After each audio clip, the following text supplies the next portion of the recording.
BJP प्रवक्ता राकेश त्रिपाठी जी इस वक्त हमारे साथ जुड़ गए हैं। राकेश जी, मायावती की तरफ से आज प्रेस कॉन्फ्रेंस की गई और उन्होंने सबसे अहम बात ये कर दी है कि आने वाले चुनावों में बीएसपी अकेले ही दम पर चुनाव लड़ेगी। आपके चैनल के माध्यम से मायावती जी और उनके तमाम समर्थकों को उनके जन्मदिवस की ढेर सारी शुभकामनाएं।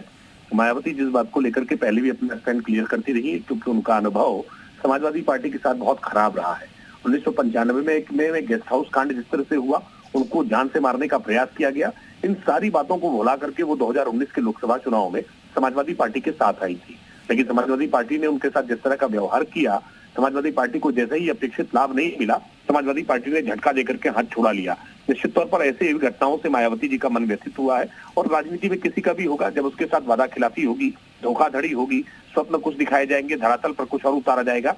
समाजवादी पार्टी कभी भी विश्वसनीय साथी नहीं रही है। इस नाते समाजवादी पार्टी के साथ उन्होंने अपने इस तरह के उद्गार व्यक्त किए हैं, विचार व्यक्त किए हैं। वो अपने राजनीतिक दल है, अकेले चुनाव लड़ना चाहे निश्चित तौर पर चुनाव लड़ सकती है, लेकिन सच ये है कि आज जनता के बीच में जहांधार बसपा खो चुकी है। बसपा के संस्थापक सदस्य एक एक करके आज पार्टी छोड़ चुके हैं। जो मान्यवर कांशीराम जी की जो सोच थी, बाबा साहब अम्बेडकर के जिन सपनों को लेकर के मायावती जी की पार्टी चली थी, वो धीरे धीरे करके अपने रास्ते से भटक गई और इसी नाते आज बसपा इतनी कमजोर अवस्था में अकेले खड़ी है। आज उत्तर प्रदेश में भारतीय जनता पार्टी अपने जन कल्याण के, लोक कल्याण के, अपने गरीब कल्याण के संकल्प को पूरा करने का काम कर रही है और इसीलिए जन जन के मन में आज भारतीय जनता पार्टी है। इसलिए हमें पूरा विश्वास है कि चुनाव कोई किसी गठबंधन से लड़े, किसी समीकरण से लड़े। राकेश जी, क्योंकि आपने समाजवादी पार्टी का भी जिक्र कर दिया, तो बीएसपी तो खुले तौर पर आप दुश्मनी मोल ले रही है समाजवादी पार्टी से, लेकिन आपकी जो योजनाएं चल रही है मुफ्त राशन की, उसको लेकर सवाल उठा रही है, ईवीएम को लेकर भी वो सवाल उठा रही है।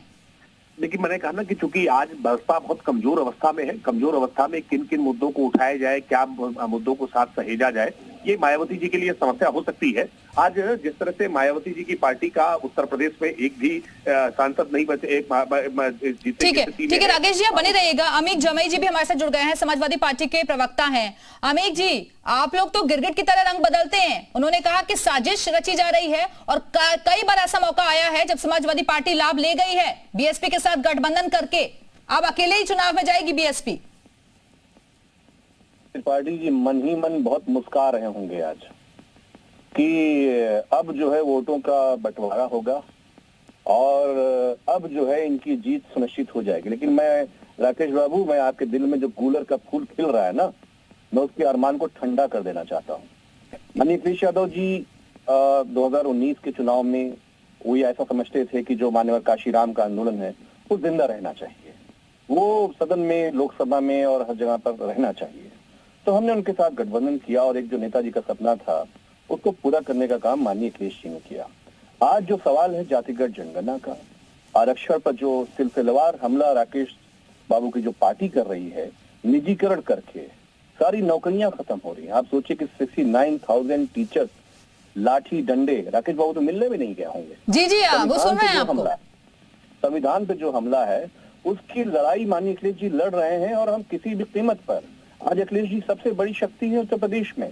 अब 22 का रिजल्ट देखिए, 2.5 लाख वोटों से। नहीं अमित जी मेरा सवाल ये है ना, क्योंकि आप लोग तो कह रहे थे ना कि हमें कोई गुरेज नहीं है, मायावती जी अगर आती है तो उनको भी हम साथ ले लेंगे। अब आपको नहीं लगता कि इंडिया गठबंधन इससे कमजोर होगा? अखिलेश यादव जी देखिए, बहुजन समाज की, भारत के संविधान की, बाबा साहब की लड़ाई लड़ रहे हैं। हमारा ये कहना था कि इंडिया अलायंस में जो पार्टियां हैं अभी तक, हम उन्हीं के साथ चुनाव लड़ेंगे।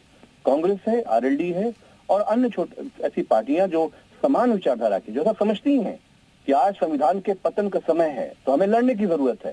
ठीक है, बहन मायावती जी ने अपना, उनकी पार्टी है, उनका डिसीजन है, उन्होंने राकेश बाबू के दिल में गूलर का फूल खिलाया है, तो वो ये राकेश जी वो कह रहे हैं कि सीधा फायदा तो अब बीजेपी को ही हो जाएगा। नहीं देखिए, अखिलेश जी उत्तर प्रदेश में सबसे बड़ी ताकत है। अखिलेश जी आज कोई पूरे देश में अगर कोई लड़ रहा है भारतीय जनता पार्टी और आरएसएस के अधिनायकवाद से, अखिलेश जी को छोड़ कोई एक दूसरा नेता का नाम बता दीजिए हमें। जितनी लड़ाइयां उत्तर प्रदेश में, जातिगत जनगणना अगर अखिलेश जी ने आंदोलन नहीं छेड़ा होता तो बिहार में भी उसका एक असर पड़ा। इनको एक यादव मुख्यमंत्री बनाना पड़ा। सोचिए, संविधान, मंडल विरोधी, आरक्षण विरोधी, पिछड़ा विरोधी, ये इतने बड़े रंगीन लोग हैं कि इन्हें यादव मुख्यमंत्री बनाना पड़ा, क्योंकि वो एक लड़ाई पिछड़ों में ये आ गई थी कि जातिगत जनगणना करना पड़ेगा। तो जातिगत जनगणना करने के लिए आपने एक ऐसे शख्स को बिठाया जो बीजेपी आरएसएस का काम करेगा मध्य प्रदेश में। लेकिन जीत माननीय अखिलेश जी के पूरे देश में जातिगत जनगणना का सवाल आम भारत की जनता, बहुजन जनता का सवाल बन चुका है और ये 2024 के चुनाव में भारतीय जनता पार्टी को इसको सामना करना पड़ेगा। और आप ये राशन राकेश जी है क्या हमारे साथ? राकेश जी आवाज मिल रही है आपको? चलिए, अब तो उनका फोन कट गया। अमित जमाई जी, लेकिन आप लोग तो नकल करते हैं ना। बीएसपी कह रही है कि भाई दलितों, वंचितों, शोषितों के बारे में तो हमारी पार्टी सोचती है। आप लोग तो सिर्फ और सिर्फ उनको कॉपी करते हैं, नकल करते हैं उनकी।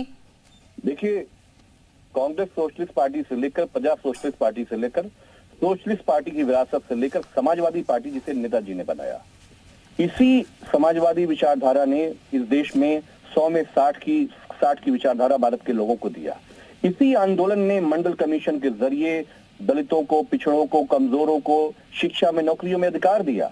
हम ये कह रहे हैं कि बहन जी की अपनी लड़ाई है, वो अपना जिस तरीके से बात करना चाहती हैं वो आजाद है, वो महिला है अखिलेश जी, और हम सब लोग उनकी बड़ी इज्जत करते हैं। लेकिन आज जो दलित समाज के सामने सबसे बड़ी चुनौती है कि क्या बाबा साहब का संविधान रहेगा, क्या आरक्षण रहेगा, क्या जातिगत जनगणना होगी, क्या नौकरियां। बहुत बहुत शुक्रिया आपका अमित जमाई जी हमारे साथ जुड़ने के लिए। और पूर्व डिप्टी सीएम दिनेश शर्मा जी इस वक्त हमारे साथ जुड़ गए हैं। दिनेश जी, बीएसपी की प्रेस कॉन्फ्रेंस आपने सुनी होगी। साफ तौर पर उन्होंने कह दिया है कि अकेले ही दम पर बीएसपी चुनाव लड़ेगी और समाजवादी पार्टी तो ये कह रही है कि अल्टीमेटली फायदा बीजेपी को होने जा रहा है। देखिए, उनको सबको पता है कि भारतीय जनता पार्टी तब भी जीत के आई जब कांग्रेस और समाजवादी पार्टी का गठबंधन था। बीजेपी तब भी जीती जब समाजवादी पार्टी और बहुजन समाज पार्टी का गठबंधन था और कांग्रेस अप्रत्यक्ष रूप से उनको सहयोग कर रही थी। ये अकेले लड़े तो हारे, मिलकर लड़े तो हारे, और भविष्य में भी अकेले लड़ेंगे तो भी हारेंगे और मिलकर लड़ेंगे तो भी हारेंगे। बीजेपी को किसी पार्टी की रणनीति से मतलब नहीं है, वो हर पार्टी को अपनी रणनीति बनाने का अधिकार है। क्योंकि बसपा को सपा के साथ गठबंधन का अनुभव रहा है, और जब मायावती जी को एक तरीके से गैस का सिलेंडर खोल दिया गया था और उनके प्राणों का संकट था, तो बीजेपी के लोग ही उनको बचाने के लिए आए थे आगे। आदरणीय ब्रह्मदत्त जी के साथ मैं स्वयं वहां पर गया था। मैं उस समय भारतीय जनता युवा मोर्चा प्रदेश का अध्यक्ष था और मैंने वो दृश्य देखा है किस प्रकार से समाजवादी पार्टी के कार्यकर्ताओं ने बहुजन समाज पार्टी की जो अध्यक्षा है उन पर आक्रमण किया था।